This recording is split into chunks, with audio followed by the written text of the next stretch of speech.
Welcome to Work from the Inside Out, a podcast that highlights real-life stories, practical strategies, and best practices for transitioning your career from unhappiness and dissatisfaction to fulfillment, meaning, and joy. Now here is your host, career and executive coach, Tammy Guler-Loeb. Hey everybody, I am so excited to introduce my guest today, Mike Smith. Mike is the founder of Huddle Advisory, a human capital consulting firm. Huddle's mission is to guide leaders and teams to peak performance because it consistently delivers better business results. Huddle Advisory focuses on strategic planning, human capital effectiveness, and leadership and culture. Mike acts as an executive coach and advisor for leaders in multiple industries and stages. His approach guides clients to maximize their potential through skilled inquiry, objective analysis, and practical counsel. Mike founded Huddle after 25 years as a sports and entertainment executive at the National Football League, NBC, and Deloitte. His background centers around organizational service functions, human resources, finance, technology, and administration. With a reputation for execution in the face of tough challenges, Mike has been tapped to lead the most important project teams, launch new functions, and upgrade team performance. He made a mid-career transition to human capital because of his passion for engaging people to drive business performance. Having served as both a CHRO and a CFO, Mike has a unique lens to view business and talent strategy alignment. Please join me in welcoming Mike Smith. Hey, Mike. Tammy, how are you? Thanks so much for having me. Well, it's delightful to have you here today. I'm really excited to have you here on Work from the Inside Out. And as you know, it's a podcast all about the transitions and the changes people make in their work lives and all the things that have been formative that led them to where they are today. So we want to hear all about what you're doing today. And there's going to be a little secret surprise we're going to share with people later about what you're actually doing even now, that we didn't put in your introduction, but also to tell us, about some of the earlier years. What led to this illustrious career in sports and entertainment, and then now running Huddle Advisory? Well, thanks, Tammy. And, the topic of this podcast is so important normally, but especially now, because if there's one thing that 2020 brought us, is just a bunch of people now in career transition. It's sort of been a very rocky environment on personal levels, professional levels, and probably more so than in many, many years. There's more people on the move now and trying to think about what they want to do with their next act. So happy to share my journey and the things I've learned along the way, any advice I can offer to folks. You said sort of starting with early career, and it really is interesting that when I look back now, how many of my early career experiences really shape you and sort of shape the paths that you've taken. And I think I've always had a philosophy of pushing myself out of my comfort zone, and that's a cliche that sort of a lot of people say, but I think we'll talk about sort of a few times in my career where I really did jump off a cliff and do that. And I think the reason I did that probably evolved over time and was not even really overly a formed thought early on. But this notion of how do you always be learning and always be creating opportunities for yourself is something that really gravitated towards me as I got later in my career, and something that I continue to do. And when I say learning, people may be familiar with this model called 70-20-10, which is 70% of your learning comes from experiences in the workplace or in life. 20% comes from mentorship and advice from your boss and others, and only really 10% of your learning comes from the classroom. And I think it's very important that you've got good bosses in life and supportive organizations that enable the first 70. But I think, for me, the experiences I've had and the roles, the project assignments I've had in that 70% bucket really has been really beneficial. And my first job out of college was at Deloitte, and besides being sort of a great experience working on the audit of Comcast Corporation, my first taste of media and sports, it really threw me right into the deep end. I was, for a variety of strange reasons, I ended up running the audit on a day-to-day basis at 22 years old, leading due diligence for their acquisition of the local sports teams, the Flyers and the Sixers. And it was just it was sort of an amazing experience at such a young age. And the reason I sort of was thrown into that was because a decision I made that I did not really even realize was going to lead to it. Back when I graduated college, generally the way things worked is when you had a public accounting role, things started in September. So everyone that had a job would take the summer off and go down the beach or do whatever, and then, start their real world in September. But Deloitte came to me with an opportunity to start at this job in July, or maybe even June. And so I just saw the opportunity of being able to get in and do something that would differentiate myself a little bit from my peers and make an impact earlier. And it really ultimately did. But the thing that I've probably learned the most from it is that, the decisions you make in your career, both early and late, really have consequences. And so you think about all these fork in the road decisions that you have in your life. My decision literally to start my first job in July and being able to get myself on the Comcast account had a transformative impact on my career in ways that I would never even appreciate. And so what happened is, working at Comcast and working on the audit, I got my sports and media appetite, and I ended up following my boss from there, who was the manager at Deloitte and who became the CFO of the local NBC Philadelphia station. Wow. So I ended up following him to the local station.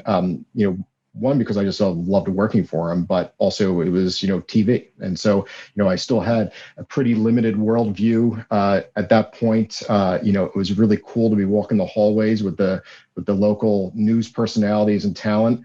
I still remember that I was a superstar with, my family, because I started a fantasy football league when I was at the NBC TV station, and the local sports guy and the local weather guy were in my fantasy football league. And so they thought that was literally the coolest thing that they had ever heard. But it was great about it. And again, I didn't leave Deloitte, although it was sort of a normal career trajectory to leave at sort of after 4 to 5 year time frame for a lot of people. I didn't leave with sort of any grander vision in mind, other than I just love working for this boss and I sort of wanted to work in the TV business. Yeah. But what was interesting about it is that was another decision that ended up unlocking so many doors for myself. And I probably would credit more my former boss for making that decision and blazing the trail for me than me doing anything myself. Because at the time, NBC was owned by General Electric back in the Jack Welch days. Oh yeah. And, if people can rewind the clock a little bit, back in those days, GE was very big on developing their talent. They were very big on moving people around every couple of years. And, they thought that was a real secret sauce to their success. And I'm sure a lot of it was. But my boss actually got pulled out of his job to be the CFO of CNBC, I should say. And I got promoted into being his job. So at the age of like 28, I was the CFO of like a $150-200 million business. Wow. Way over my skis, making many more mistakes than I was getting right. But what was great about the environment back then, and sort of indication of the type of organization that really values talent, is they invested in me, and they gave me the rope to sort of make some mistakes, but they knew it was going to be a formative experience being the CFO of a business at that age. And what was also great about it is that they also were really big on investing in their talent. So they asked me to apply for one of their high potential leader programs. And so I had to, and it was a program that, there was some type of application, and the way it worked is that you got sent to a bunch of classes over the course of a couple of years.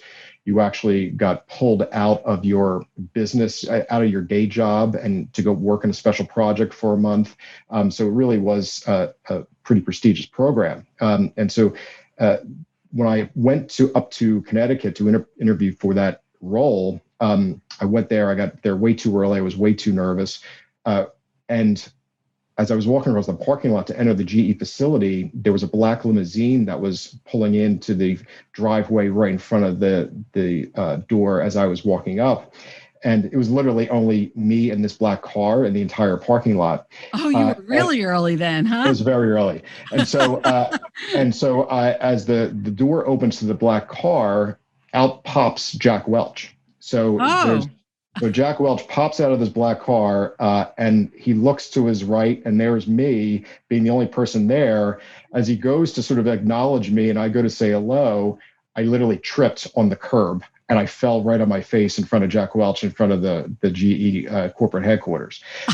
So there was no more humbling experience for someone who is trying to impress and trying to work their way up the corporate ladder than that. And Jack was incredibly gracious, at least openly. What he was thinking about me privately, who the heck knows? But you're like, hi, I'm one of your high potential leaders. Exactly. But it was an amazing sort of time at that point, and I did get accepted to the program. While I was there, while I was at NBC in Philadelphia, my 2-year tour of duty was up, and they came to me and wanted me to make a move out of my current role. I just gotten married, was certainly in a very fine job, certainly had some ambition, and it wasn't a hard ask that, I had to, it wasn't a sort of a tell, but it was sort of like, if you want to go places in this organization, you're going to need to relocate somewhere. And so they gave me two choices, and this sort of was a real defining moment for me, and pushing myself out of my comfort zone. The first choice was, a pretty safe corporate role in New York. I'd be dealing with spreadsheets and PowerPoint decks, and sort of working at 30 Rock full time up in New York. And the other role was a new role out in Los Angeles, where they wanted to put a more corporate finance leader in the NBC Studios production studio. It was a new growing operation out in LA. At the time, everyone wanted to be producing their own content, and so they could monetize it in 1,000 different ways. So my wife and I, we made a decision to move out to Hollywood, and so Wow. took a job out in LA. We were young and adventurous at the time, and it was an amazing experience from that respect. But it also would challenge me in another way, and sort of, I think probably for your listeners is the notion of how you are always sort of evaluating your own strengths and your own abilities, and sort of what you think the organization and the situation calls for. So NBC dropped me in there to be their eyes and ears and establish controls. And the problem with that is that everyone in LA also knew that. So how was I going to do my job as being sort of the finance leader within this production environment when everyone knew I was this GE plant there. So, I really had to work hard to, build trust with people, really understand their business, do it with integrity, do it with transparency, and, figure out how to do my job. And, how to do my job well was not just following, any corporate edict that came out of the Northeast. How to do my job was balancing what I thought NBC corporate and G needed and what was best for the business locally. And so a ton of fun and a ton of anecdotes from, producers calling and yelling at me, to sort of seeing, Mr. T and Tom Cruise walking the hallway. Like, it was just sort of, there's so many sort of amazing experiences. Wow. But two of the things that sort of popped for me as I was sort of reflecting on this conversation were, one, the leadership program I had referred to earlier. Yeah. At the time, they still, regardless of whether you're in a newish role or not, you were a function of the program, and they were going to stick to whatever their schedule was. And so when I was in LA in a new role, just getting my feet wet, they pulled me out for a month and sent me over to Sweden. And so, Oh my goodness. And so you were, I just want to make sure I get the order of things right here. Because the story's so fascinating. So I'm gonna rewind the tape just a little bit here. So you went to Philly with your boss that you really enjoyed working with, and then you did so well there. You were offered the CFO role at CNBC.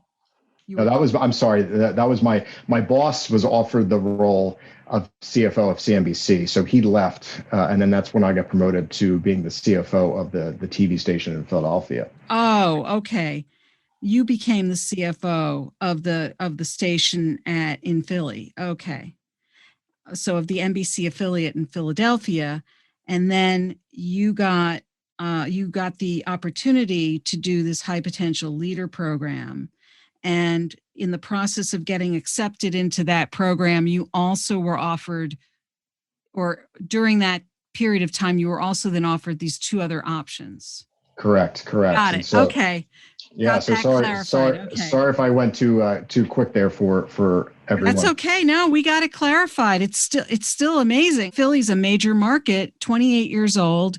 You're CFO of a major market, TV station, and and then you're getting plucked for this high potential leader program, and then you get to fall down in front of Jack Welch. I don't know. Sounds like an exciting life to me. The highs are high and the lows are low. There you go. But That's what I will at say. least you go all the way, right?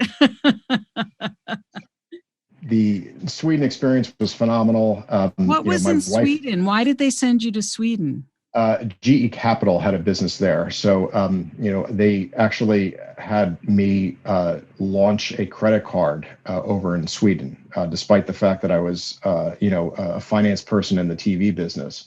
Obviously, I had a very capable support system around me that were, very well aware that I had zero experience and were, giving me a whole lot of help. But it was just, an amazing sort of time at GE and NBC and what they did with people to invest in them. Wow. So a month over in Sweden, my wife came and visited me, very, very pregnant with our first child at the time. Oh my goodness. So the pictures are just such great memories. And then when I came back, what started to happen back in Los Angeles was they started to kick the tires on acquiring Universal. So the theme parks and the movie business and their TV business and some other things.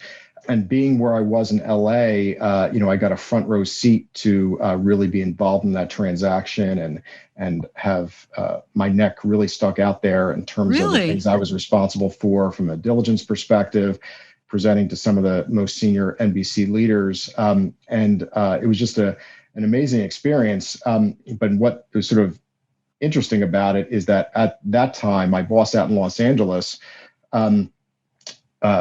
got a job at the NFL.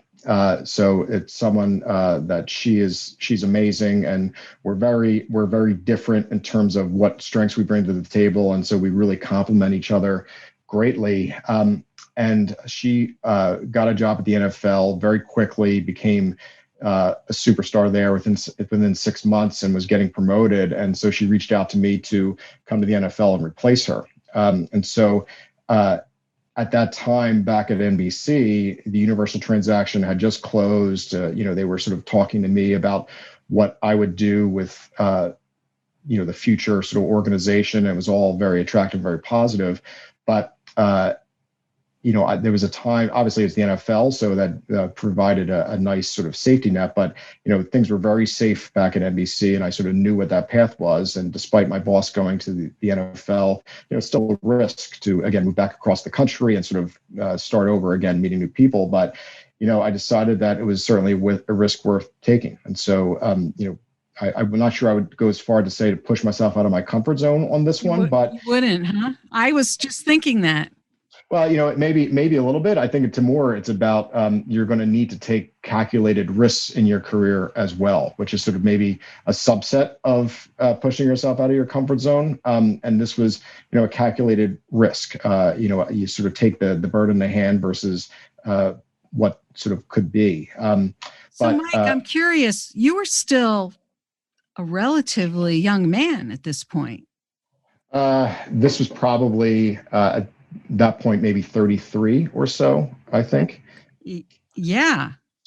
So it feels a long time ago, but yeah, it's sort of interesting that part of why I'm doing this podcast in many respects is just to push myself out of my comfort zone on talking about myself and sort of having that comfort, because I think I, to some degree, actually suffer from a little imposter syndrome. It's funny when I've got my own coach that I use, my own executive coach, and imposter syndrome. Obviously, it's been made famous by Sheryl Sandberg's book, and there's a lot of sort of discussion on it.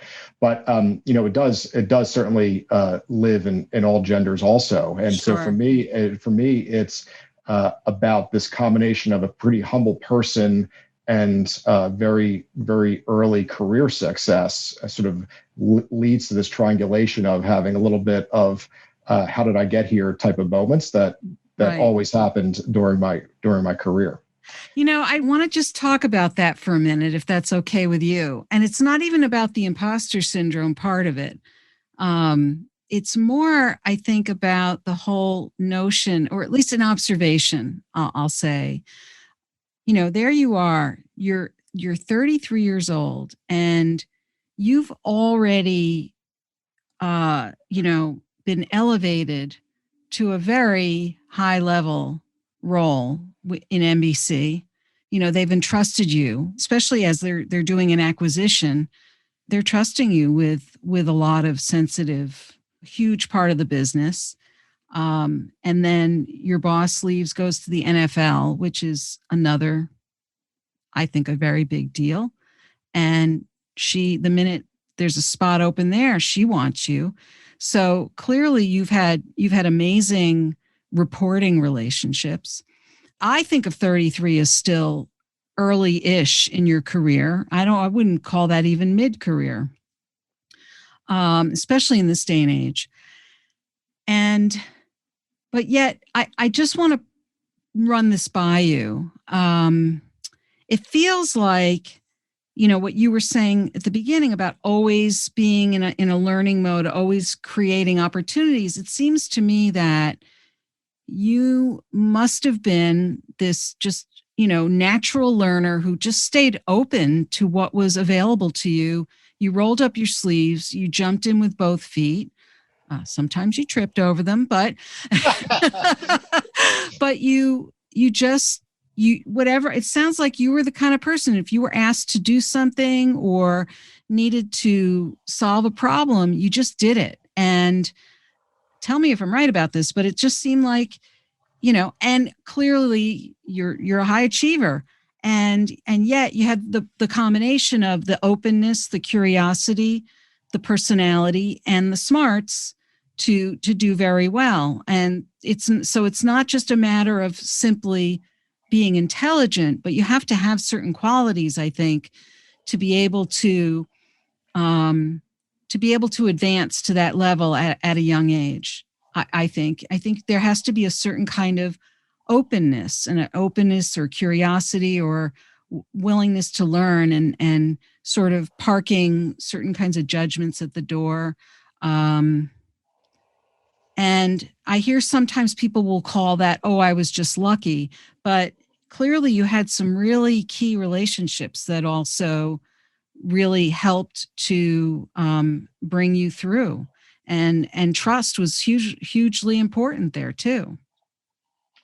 Yeah, no, that's all great insights. I think, if I try to drill down on that, I think it probably starts with humility, because I was always very good at knowing what I knew and knowing what I didn't know. Mm. And recognizing that, you marry that up with a work ethic and probably just a natural inclination to be a good teammate and good collaborator. Mm-hmm.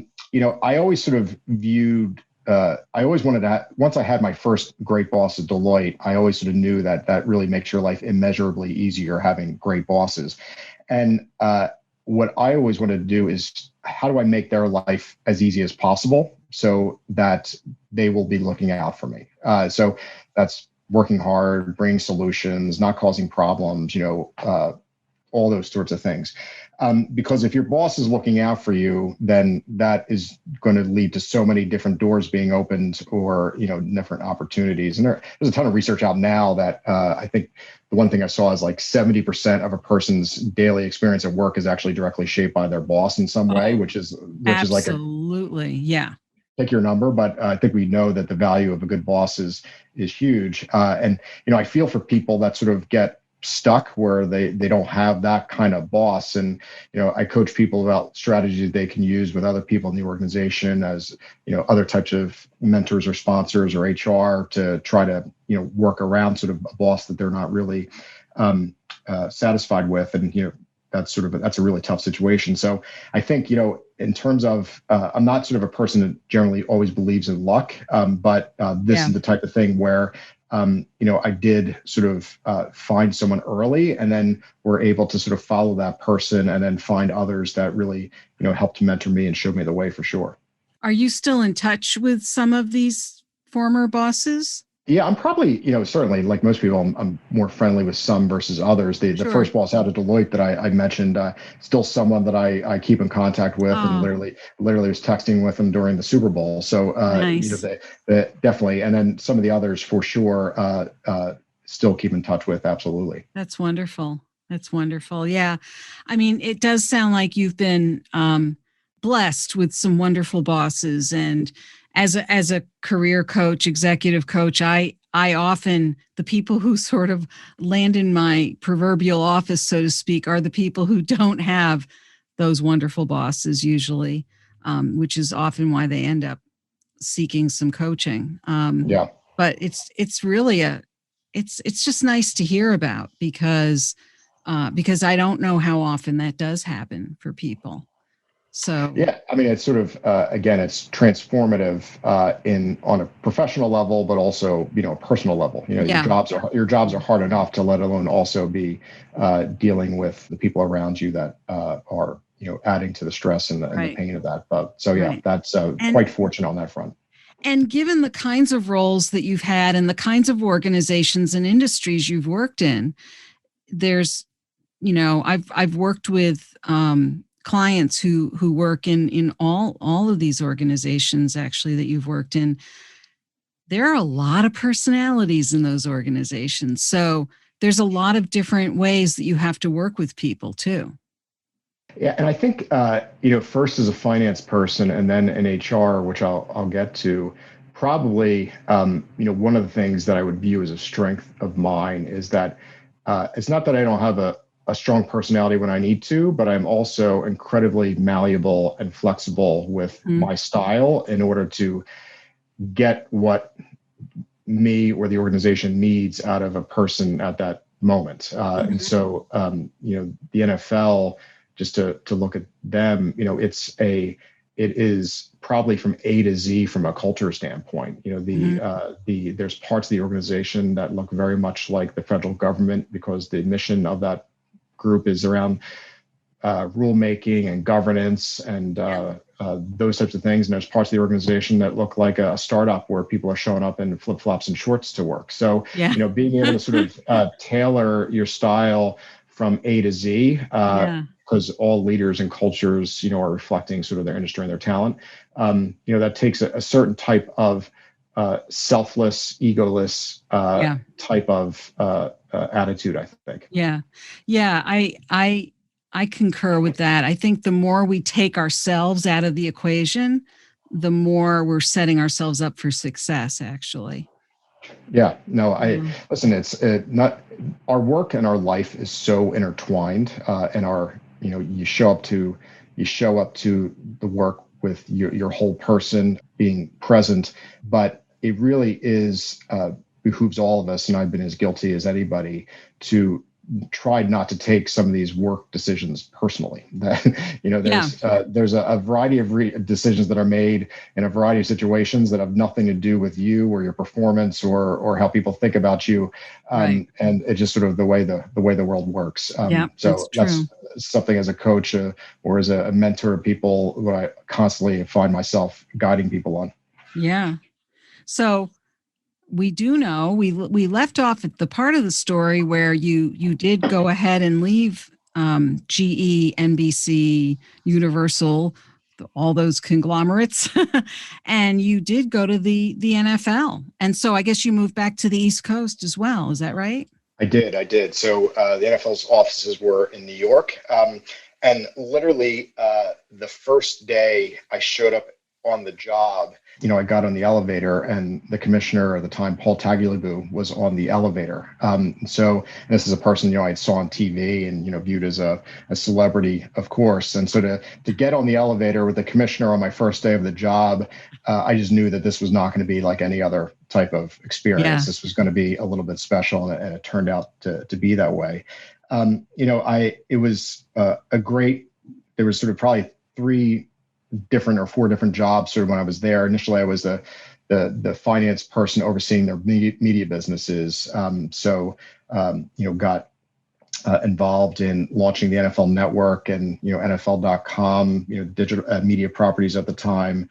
Got involved in figuring out how they took games and what they did with them on Thursday nights, which back when I first started, there were not games on Thursday nights, and we had to figure that out. And just a lot of hard work and a lot of great experiences from the time. But what was great is that the NFL really was starting to emerge as thinking about their talent in a more strategic way also, even back then. And my boss that pulled me over from NBC, she ended up getting promoted into another role. That was actually a non-finance role, and they promoted me into her roles, overseeing all the finances for all the league office operations. And this was probably 2006-ish or so. And it was sort of a great run overseeing the finance businesses, only because that's where I really built muscles in all the intangible ways around influence, how to really deal with pressure, how to deal with the spotlight. There's two types of presentations you end up making in front of NFL owners. One is sort of in a big room where it's fairly large and everyone's there, and there's some staffers and other people there. And it's fairly formal. It's not that you don't get questions or not having to be sort of on your A game, but it's a more formal presentation where the pressure is a little bit less. But there's also committee meetings where you meet in small rooms with subgroups of owners who are responsible, for finance or audit or media, whatever the issue is. And in those rooms, you're sitting in a room that's fairly small, and you're looking at owners that you see on TV or in games all the time. And me as the finance person, I'm talking about their money. So so when we have something to do with the budget or a result or a business deal, that's sort of a different type of presentation when you're sitting across looking at someone that is, quite famous in their own right, talking about something that it's not like being on a public company board, whereas there's certainly a high governance standard, but this is even just a different type of governance standard when it's literally their business. Right. It's more personal in a way because it really is their money, Yeah. Right? Yeah. But it's sort of interesting when I was in that role, a good CFO always is pretty heavily operational and pretty knowledgeable of what's going on within their business. And I always had side projects along the way, even when I was in my finance roles that had little to do with finance. But my sort of opening to HR, I think, came at some point in the late 2000s when my boss at the time, who I was working for and who was effectively, the CFO and in charge of a whole other things at the NFL, came to me and he said, I want to do something to really promote a culture of innovation at the league. We we should do something where we incent people to be more innovative and create some type of program to sort of really encourage that. And so what, out of sort of a very small conversation like that, ended up he tasked me to sort of build something which was totally outside of the finance wheelhouse, but I ended up partnering with HR to build something called the Commissioners Awards. And so we ended up building an awards ceremony where we gave out awards, Rookie of the Year and Teamwork of the Year, and ultimately the Commissioner Award was the sort of the Employee of the Year award. And what was great about it is we ended up sort of building it out into this TV event where we produce skits and hire Hollywood celebrities to actually host the show. It became actually quite fun. But what was great about it for me is that while shepherding those awards and sort of reading the nominations and working with a cross section of employees, all the small little human interest stories that went into what it took to create the big NFL machine that it was really amazing. And so obviously there's senior people that get all the spotlight and all the accolades, but a lot of the dirty work that goes on behind the scenes in order to allow all this magic to happen that people see on Sunday or on their TV, it really was quite inspirational for me. So fast forward the clock a little bit, there was at some point along the way, I sort of had a couple different side projects, but I knew my learning curve was starting to flatten a little bit again. This is probably, a little bit later or early 2010s. And worse that I was sort of had my learning curve starting to flatten again and sort of knowing that it was time to do something else. I was blocking someone from sort of taking my job. The CFO at the time, he was not going anywhere. He was very well placed. The person I groomed to be my successor someday was ready to take my job. And I sort of was feeling like a talent blocker, which is an incredibly uncomfortable feeling to find yourself in. And so that's when I started looking internally around, what could I do that would be good for them and good for me. And that's where I went back to the Commissioner Awards and sort of this notion that culture matters, people matter, and could I do something that actually contributed to that across the NFL. My thesis or my sort of concept is that how do we think about our people and our culture in the same strategic way that we think about selling tickets, and how do we think about the game? What was great about it is my wife actually was in HR at the time, and she thought that I was both nuts and incredibly supportive for wanting to make the move. And what was hilarious is that I didn't make the move for this reason. I just thought a side benefit of it would be that I would actually get more work-life balance. I just sort of assumed that, finance people crank hours and, their year ends and closes. And I just sort of assumed that it was going to be easier. And I was about 180 degrees wrong on that there is no tougher job in life than working as an HR leader or anybody in HR. Oh, there's a lot of people listening to this who'll probably thank you for saying that, I'm sure. Yeah, it is. It is relentless and never ending. And it's funny, when I was just talking to my wife the other day about this podcast and told her I was going to share that story, and she said, well, make sure you share that I never said I told you so. And I said, well, by dint of you saying that now, doesn't that mean you're now saying I told you so? But it was funny. Tell me, Mike, actually, how did you then transition? I know you were well connected and highly respected, but how did you find your way from a high-level finance role in the organization to finding a spot or a place for yourself in HR? Was it just you telling someone, hey, I think I'd like to work over here? Or how did you make that happen? Well, I think it starts with when you initiate that conversation, you have to know something is good for the organization first, and identify a need or identify a gap that then you think, based on your skills and passions and capabilities, that you're able to fill, hopefully uniquely able to fill. But I think it always starts with, you got to look at through the organization's eyes, because not many, even the best organizations are not going to be moving mountains consistently for people just because they wake up one day and decide they want to do something else. Right. So me sort of recognizing that this is an opportunity for the league, and why not me, was the initial grease to that conversation. And to their credit, the NFL leadership, including Roger, the commissioner, really embraced it. I still remember a conversation with the commissioner in his office where at one point the idea was in my head, and the idea was in others' head, that maybe I do an HR job but keep my day job and the finance side. And Roger said, no, if you want to do this, then you're going to go do it 100%. You're not going to keep one foot in the finance pool. That's not going to be good for you, and it's not going to be good for the league. Mm-hmm. I needed that sort of final push from him saying, listen, I trust you, go take the leap and sort of make something happen. And that was terrific. And again, I think, I'm fortunate that I had risen to a level where I could have the vantage point to have the view of what the organization could benefit from. But I think everyone can try to figure out what their own version of that is by talking to people, having conversations, being inquisitive, finding out what people's problems are. Those types of things. You can always try to identify an opportunity, and it might not be a full-blown job change, at least right away, but there's ways that you can at least incrementally get there. Yeah, no, I think that's both a great example and great advice. It sounds like you really worked that out beautifully for yourself. So what was the role that you actually stepped into at that point?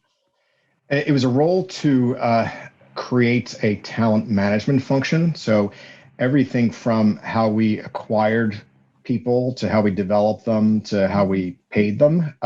Obviously, there was HR people serving some of those roles at the time, but someone to come in and build out additional capability and sort of link it all together and have it make sense and have it fit into what the broader business strategy was. What's sort of interesting is that when they dropped the announcement that I was moving over, people were sort of puzzled and thrilled and surprised and excited, all those emotions, and they were probably all running through me as well. But it also was a great lesson of not everything's always going to go according to plan. So right. I when I moved over in the summer of 2014. Literally a month or two later, there was a big scandal and controversy around domestic violence, and people sort of are probably familiar with those stories. And to sort of enter a role where I wanted to be building up culture and making people engaged and roll out leadership development programs and all these things. Literally instantaneously, we were dealing with a crisis, and for me. It was a great accelerator for my learning because it really taught me so much around what's going to make people tick, and that people again are showing up to work with their whole selves. And when you're working in an organization that's taking a lot of PR hits, and deservedly so, that impacts people in terms of how they're showing up. Everyone's sort of talking to their friends on the ball field on the weekends and reading the paper and reading the blogs. And, when people are constantly saying that your organization really made poor decisions, that doesn't feel good. And so they're trying to sort of build culture during sort of some of those moments was both difficult, but also just incredibly developmental, because you had to figure out how to get stuff done. You had to keep moving the ball forward, and you had to figure out how to advance your agenda and not be deterred by, outside events, because that's always going to happen. When you're in HR, people are not going to let you follow your game plan to the T. Things always go unanticipated ways sometimes. Right. An unfortunate yet great example. Yeah. I was in that role for about 5 or 6 years, and proud of a bunch of things we did. But then after about 5 or 6 years in an HR role, and then about that point, about 15 or 16 years at the NFL in total, I'd been the interim CHRO there for a full year. And I knew sort of as that tenure was coming to an end that, I needed a change. again. And at that point, I certainly knew the organization inside and out. And I knew that there was not another job internally that made sense for the NFL or made sense for me. And it was just time for me to go do something else. I did it with certainly some degree of angst because, I'm sort of looking at 50 years old and sort of, taking that type of career risk is certainly uncomfortable. But I think my message to people is that you have to get comfortable with being uncomfortable. That, Yes. the even people that feel like they're safely in a role now, you never know when an event is going to transpire that all of a sudden you're not as safe as you thought you were. And so being prepared for the moment, whether you choose or it's chosen for you to make a career decision, especially as you get later in your life, is something that I constantly preach for folks. And that ties into the earlier point we talked about is you always have to be learning and you always have to be building skills and you always have to be developing and making yourself marketable because, I was fortunate for a lot of my experiences that I've had, but I also invested in myself along the way. And if you're not investing in yourself and you're an incredibly high performer within a certain system or a certain role or a certain structure, that's terrific. But what happens if that structure is changed around you? And then how do you make sure that you're able to adapt to something else? I think you're making some excellent points. And even in situations where you might be a high performer, there may be things that happen even at a level above you that you have no control over. And not to be a Debbie Downer here, but we do live in a time where things do change very suddenly. And I like a lot of the things that you're speaking to here about always, continuing to develop yourself, continuing to learn, continuing to stay open to what's possible, because I think we do really have to, no matter what age we're at, what stage we're at in our career, if we want to continue working, we need to continue working, it's really, really important to stay current and to, be able to be as flexible as possible. I don't know that was true, in our parents' generation. I don't think it was, but I do think it's true now. And this is the kind of thing that I'm speaking to quite a bit these days. So I appreciate your perspective on that as well. I alluded to a little secret at the beginning of the podcast. Please, would you share with us what you're doing with Vanderbilt University these days, Mike? Yeah. So it's been an interesting, I left the NFL in a full-time way in December of 2019. And my post-NFL career has already had a few acts. But over this past summer, I landed on, back to some of the things that I really had grounded myself in before of, I wanted to be spending my post-NFL career really working with leaders and teams. And so I leaned into executive coaching, leaned into doing some consulting work. And as I was talking with people, pitching myself around what my new consulting career was, I kept finding myself telling people that, and people certainly saying, it's 2020, we don't have the ability or time or money to invest in these things. I kept finding myself telling people that, during 2008, the last great recession we had, it's sort of undeniable, and a lot of research supports that those organizations that invested in talent and their people are materially better now, 5, 7, 10 years, whenever the research was done later, versus those organizations that don't. So I recognize liquidity and business climate, all these things matter, but if there's any ability to be investing in your people now, you'll be better off. And as I was reflecting on that over the summer, I sort of just made the linkage of I should be investing in myself. That my trajectory, what my post corporate life will be like, will be step function different if I take the time to invest in me. So I decided to go back to school. So I started a doctoral program at Vanderbilt, one of the greatest education and all around universities in the country in leadership and learning and organization. So it's going to really cement in a technical and academic way a lot of the things I've learned along the way in my corporate life.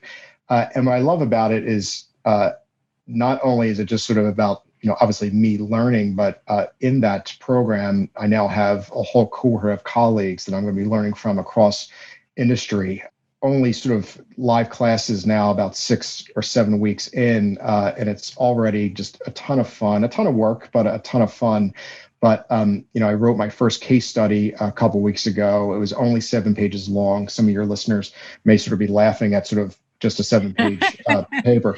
But over 20 years of sort of not writing something of that length, it was amazing how my muscle had atrophied.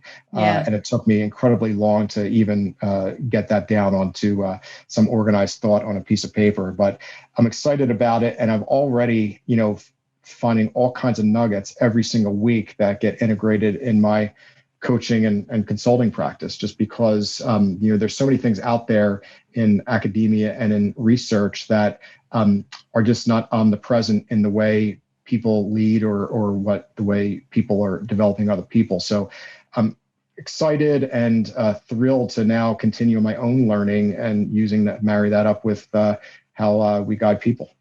That's great. It's great, great, great. I love it. And I love to hear about people who not only don't stop learning, but even invest in themselves the way that you are. I often will hear people say, "Oh, I couldn't go back to school now. It's too late, or I'm too old, or it's too expensive, or it's too this, too that." And I understand that there's an expense involved, but there's also lots of ways to expand yourself and expand your skills and your knowledge without having to incur, huge amounts of money. It depends on what you're going after. Now, how long is the program? It's going to be at least 3 years. So we'll see if I can sort of get it within that time frame. But that's sort of what we're looking at. And my son is graduating from high school, so his graduation date from college will be, I think, May of 2024, if I have that right. So he's pretty appalled the fact that both he and I may be graduating at the same time from school. So. Well, it's his job to be appalled. That's right. That's right. And do you have any ideas about, will you be doing a dissertation? The way they do it there, it's a problem of practice that you find an organization, and you're working on a problem they have, and then that's supplemented with 100-page paper and all kinds of stuff that comes with it. So it's a little bit different. It's a program than what a traditional PhD is, where you're creating new research. This is a program where you're taking all the research out there and trying to find a real situation to apply that research to and really affect change in an organization. So sounds great. Yeah, so it'll be fun. Yeah. Well, best of luck with all of that. And so you've bestowed quite a bit of wisdom already in this podcast, but thinking about the kinds of transitions that people make and the way they make those decisions, any advice that you would give someone who is, here we are, we're still in the pandemic. When this podcast airs, it will still be in the middle of the pandemic, although the vaccine is starting to come out. But, I would say that we're still feeling the edginess of the uncertainty in the world. So I think we have a lot of people out there who are trying to decide what their next steps are, and they're in the midst of transitions. What would be a key piece of advice that you would give people who are considering their options? So I think if I take that and sort of break it up into probably a few different types of people that may be thinking about this. So people that are maybe thinking about transition or know one's about to come and haven't quite made the move. I think that what I would say is do what you can to really prepare now and activate your network and really start organizing yourself around, your own value proposition and those things. Getting that started as soon as you can will certainly benefit you later. For those that have the luxury of time, I think, taking some time to recharge and clearing your head is incredibly helpful. I think, someone gave me great advice on my way out of the NFL, which is, give myself permission to actually relax. And that was really, really hard. And it sounds crazy that it's hard, but it was really hard to do. And then, to the extent that people are now actively looking for something, in some ways, I tell my clients that it really always starts with mindset. And for me, mindset is about you have to be incredibly aware of yourself and incredibly aware of your environment. You marry that up with your own well-being. So there's obviously a linkage between mental health, emotional health, and physical health. Yeah. And so I ended up getting in much better shape this year than I probably ever was. Some of it's time, some of it's because I really got religion on the connection between the two. And then the last is, being aware of your purpose. And so one of the things that I did is I spent a fair amount of time really trying to drill down is, what am I good at and what do I want to do? Mm-hmm. And there's a whole bunch of books out there people can read that sort of help you answer those two questions. Mm-hmm. But they're hard questions. And sometimes they take a clear head and a quiet room to really think about. But I do remember this moment when I was sitting there, I was reading a book, going through a worksheet of sorts, asking questions, and I would literally get a question, I would put it down and just go think. And I remember one moment where I had this moment of clarity where I connected something back to like literally my childhood, because most of what we want to do from a purpose perspective is always linked back to a core emotional experience that people have. And this moment of warmth came over myself, when I sort of really made that connection. And when you have that, when you have sort of your head screwed on straight from a mindset perspective, you really sort of are in good shape mentally and emotionally and physically, sleeping well, all those things. Yeah. And then you really uncover your purpose and your mission. Then it's just going about finding the skills and the way to go about it. And there's a lot of great resources that people can do. And I'm not saying it's easy. And I trust me, I'm coaching a few people that are trying to navigate this world. But, when you start with that foundation, things just become a lot easier. And, you start having really productive conversations, and one positive thing leads to the next positive thing. But if you constantly stay root in a good mindset with yourself, I'm pretty optimistic that people will find their right path. Well, I would share in that optimism, and I want to thank you today for being here, Mike. This has been really, really interesting to hear about your journey and all that you've learned along the way and how you encourage others to learn, and not just about the world around them, but about themselves. So thanks so much for being here, and good luck getting your PhD. Thank you so much, Tammy. Appreciate it. I hope you enjoyed my interview with Mike Smith. It was so interesting to speak with him about his professional journey. What is your key takeaway from our interview? If you are interested in any of the resources or links mentioned in today's podcast, you can find them on the blog page of my website at www.tammygoularloeb.com. Just look for episode 122. Are you thinking about what your next professional move is going to be? Maybe you're feeling just a little stuck. Get specialized group and individualized support, insights, and accountability from a brilliant mix of professional women in a safe, non-judgmental creative space. Join one of my small hybrid mastermind coaching groups starting on a rolling basis. You can learn more at https://bit.ly/navigating career change. If you were inspired by this episode with Mike, please share it with your friends and colleagues, and don't forget to subscribe so you don't miss next week's show. Remember, subscribing is always free. Are you enjoying the podcast? I'd appreciate your review on Apple Podcasts. It's easy to find through my website at www.tammygoularloeb.com/podcast. Just click on the Apple Podcast button and follow the instructions provided there.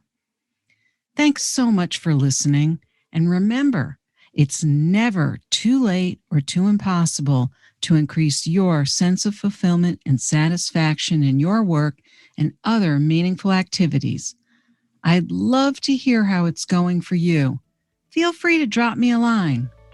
Bye for now. Thank you for listening to the Work from the Inside Out podcast. For more information, you can find us at www.workfromtheinsideout.com.